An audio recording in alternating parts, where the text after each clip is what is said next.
Hello hi ನಮಸ್ಕಾರ friends. ಸ್ಪರ್ಧಾ planner YouTube ಚಾನಲ್ಗೆ ತಮಗೆಲ್ಲರಿಗೂ ಆತ್ಮೀಯವಾದ ಸ್ವಾಗತವನ್ನು ಕೋರುತ್ತಾ ಬನ್ನಿ ಫ್ರೆಂಡ್ಸ್, ನಾವು 7ನೇ ವೇತನದ ಆಯೋಗದ ವರದಿಯನ್ನು ಈಗಾಗಲೇ ನಿನ್ನೆ ತಾನೇ ಮಾನ್ಯ ಮುಖ್ಯಮಂತ್ರಿಗಳು ಅಧ್ಯಕ್ಷರಿಂದ ಮತ್ತು ಸದಸ್ಯರಿಂದ ಪಡೆದುಕೊಂಡಿದ್ದಾರೆ. ಸೊ ಇದರಿಂದ ಆಗ್ತಕ್ಕಂಥ ಲಾಭಗಳೇನು ಎನ್ನುವುದರ ಕುರಿತಾಗಿ ಎಲ್ಲರಿಗೂ ಕೂಡ ತುಂಬ ಕನ್ಫ್ಯೂಷನ್ಸ್ ಇರ್ತಕ್ಕಂಥದ್ದು.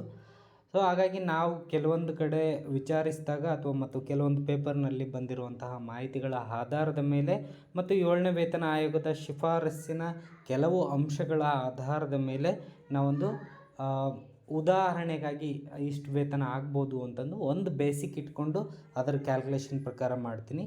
ಸೊ ನೀವು ಆ ಕ್ಯಾಲ್ಕುಲೇಷನ್ ಪ್ರಕಾರನೇ ನಿಮ್ಮ ಏನು ವೇತನದ ಮೊತ್ತವನ್ನು ನೀವು ಕೂಡ ಮಾಡಿಕೊಳ್ಬಹುದು ಅಥವಾ ನಿಮಗೆ ಆಗ್ತಕ್ಕಂಥ ಲಾಭವನ್ನು ತಿಳಿದುಕೊಳ್ಬೋದು ಅಂತ ನಾನು ನಿಮಗೆ ಹೇಳ್ತಾ, ಸೊ ಯಾರೆಲ್ಲ ಇನ್ನೂ ನಮ್ಮ ಸ್ಪರ್ಧಾ ಪ್ಲಾನರ್ ಯೂಟ್ಯೂಬ್ ಚಾನಲ್ಗೆ ಸಬ್ಸ್ಕ್ರೈಬ್ ಆಗಿಲ್ಲ ದಯವಿಟ್ಟು ಸಬ್ಸ್ಕ್ರೈಬ್ ಆಗಿ ಅಂತ ಹೇಳ್ತಾ ಬನ್ನಿ ಫ್ರೆಂಡ್ಸ್.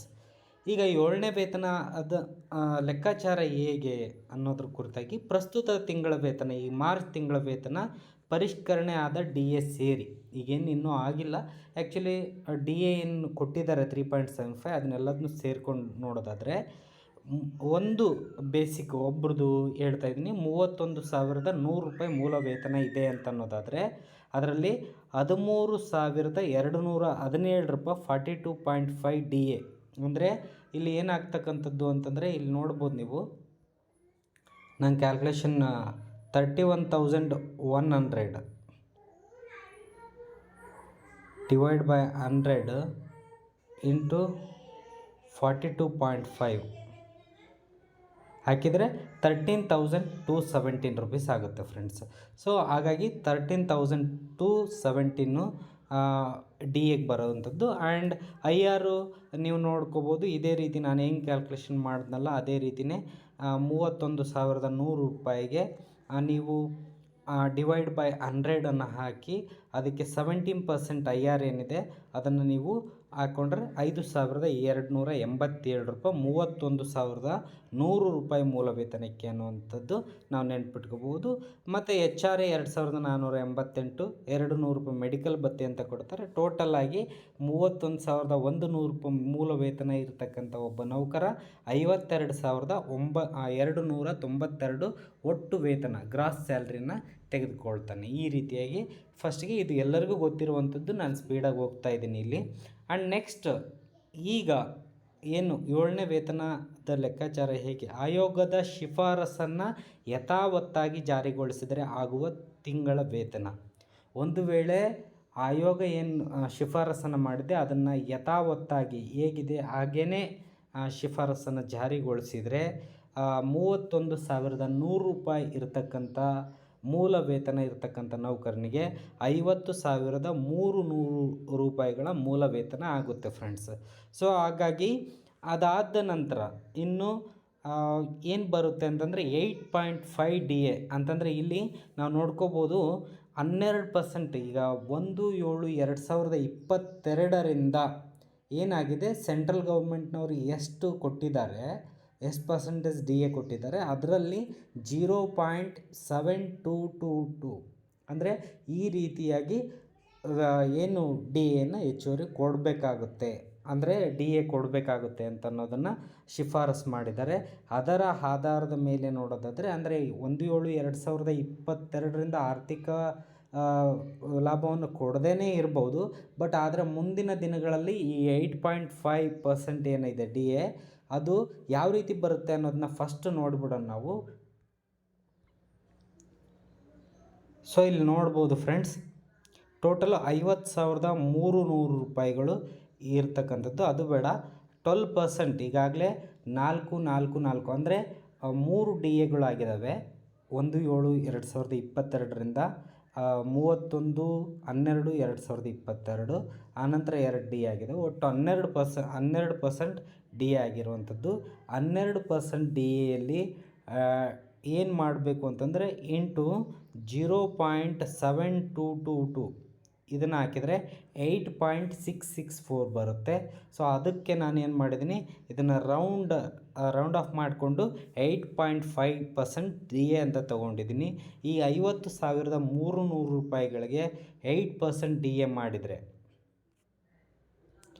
50,300 ರೂಪಾಯಿಗಳಿಗೆ 50,300 ಡಿವೈಡ್ ಬೈ 100 ಇಂಟು 8.5 ಹಾಕಿದರೆ 4,275 ಆಗುತ್ತೆ.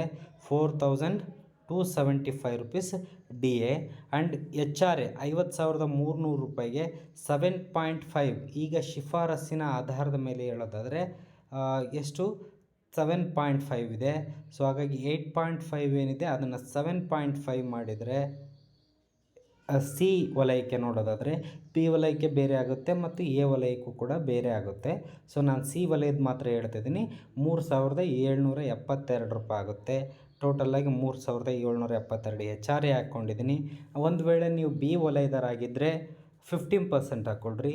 ಸಿ ವಲಯದರಾಗಿದ್ದರೆ ಅಂದರೆ ವಲಯ ಮೀನ್ಸ್ ಈಗ ಏನು ಬಾಡಿಗೆ ಮನೆ ಬಾಡಿಗೆ ಕೊಡಲಿಕ್ಕೇನು ವೇರಿಯೇಷನ್ ಮಾಡಿದಾರಲ್ಲ, ಈಗ 25 ಲಕ್ಷ ಜನರು ಇರ್ತಕ್ಕಂಥ ಸಿಟಿಗಳು ಅಥವಾ 15 ಲಕ್ಷದ ಈ ಥರ ಏನು ಸಿಟೀಸ್ ಇದ್ದಾವಲ್ಲ ಅದ್ರ ಮೂಲಕ ಹೇಳೋದಾದರೆ ನೀವು 15-20 ಅಂತ ಬರುತ್ತೆ. ಸೊ ಅಲ್ಲಿ ನೀವು ಮಾಡಿಕೊಂಡ್ರೆ ನಿಮ್ಮ ವೇತನ ಸಹ ಗೊತ್ತಾಗುತ್ತೆ. ಆ್ಯಂಡ್ 500 ರೂಪಾಯಿ ಅಂದರೆ ಮೆಡಿಕಲ್ ಭತ್ಯೆ ಇಲ್ಲಿವರೆಗೂ 200 ರೂಪಾಯಿ ಇತ್ತು, ಈಗ 500 ರೂಪಾಯಿ ಮಾಡಿದ್ದಾರೆ. ಸೊ ಒಟ್ಟಾಗಿ 58,847 ರೂಪಾಯಿ ಒಟ್ಟು ವೇತನ ಆಗುವಂಥದ್ದು ಆಯೋಗದ ಶಿಫಾರಸನ್ನು ಯಥಾವತ್ತಾಗಿ ಜಾರಿಗೊಳಿಸಿದರೆ ಆಗುವ ತಿಂಗಳ ವೇತನಕ್ಕೆ ನೋಡೋದಾದರೆ. ಆ್ಯಂಡ್ ನೆಕ್ಸ್ಟ್ ನೋಡೋದಾದರೆ ನಾವು ಇದಕ್ಕೂ ಏನು ವ್ಯತ್ಯಾಸ ಹಾಗಾದರೆ, ಹಳೆಯ ವೇತನಕ್ಕೂ ಮತ್ತು ಈ ಪ್ರಸ್ತುತ ವೇತನ ಮತ್ತು 7ನೇ ವೇತನ ಜಾರಿ ಆದ ನಂತರ ಏನು ವೇತನ ಆಗ್ತದೆ ಅದರಲ್ಲಿ ಇರ್ತಕ್ಕಂಥ ವ್ಯತ್ಯಾಸ ನೋಡೋದಾದರೆ, ಇಲ್ಲಿ ಪ್ರಸ್ತುತ ವೇತನ ಮತ್ತು 7ನೇ ವೇತನ ಯಥಾವತ್ತಾಗಿ ಜಾರಿಯಾದರೆ ಪ್ರಸ್ತುತ ವೇತನ ಬಂದುಬಿಟ್ಟು 52,292. 7ನೇ ವೇತನ ಯಥಾವತ್ತಾಗಿ ಜಾರಿಯಾದರೆ ಆಗಬಹುದಾದ ವೇತನದ ವ್ಯತ್ಯಾಸ ಬಂದುಬಿಟ್ಟು 31,100 ರೂಪಾಯಿ. ಯಾವೊಬ್ಬ ನೌಕರಂದು ಯಾರ್ದೆಲ್ಲ 31,100 ರೂಪಾಯಿ ಮೂಲ ವೇತನ ಇದೆ ಈ ವರ್ಷ, ಅವರಿಗೆ 6,255 ರೂಪಾಯಿ ಹೆಚ್ಚುವರಿ ಲಾಭ ಆಗ್ತಕ್ಕಂಥದ್ದು. ಸೊ ಇದೇ ರೀತಿಯಾಗಿ ತಾವು ಕೂಡ ತಮ್ಮ ಬೇಸಿಕ್ಕನ್ನು ಇಟ್ಕೊಂಡು ಲೆಕ್ಕ ಮಾಡಿದರೆ ತಮಗೆ ಮಾಹಿತಿ ತಿಳಿಯುತ್ತೆ. ಇದು ಯಥಾವತ್ತಾಗಿ ಜಾರಿಯಾದರೆ ಆಗಬಹುದಾದ ವೇತನದ ವ್ಯತ್ಯಾಸಗಳು. ಒಂದು ವೇಳೆ ಕಡಿಮೆ ಮಾಡಿದರೆ ಅಲ್ಲಿ ವ್ಯತ್ಯಾಸಗಳು ಆಗ್ತಕ್ಕಂಥದ್ದು. ನಿಮಗೆ ಒಂದು ಉದಾಹರಣೆ ಮೂಲಕವಾಗಿ ನಿಮಗೆ ತಿಳಿಸ್ಕೊಟ್ಟಿದ್ದೀನಿ.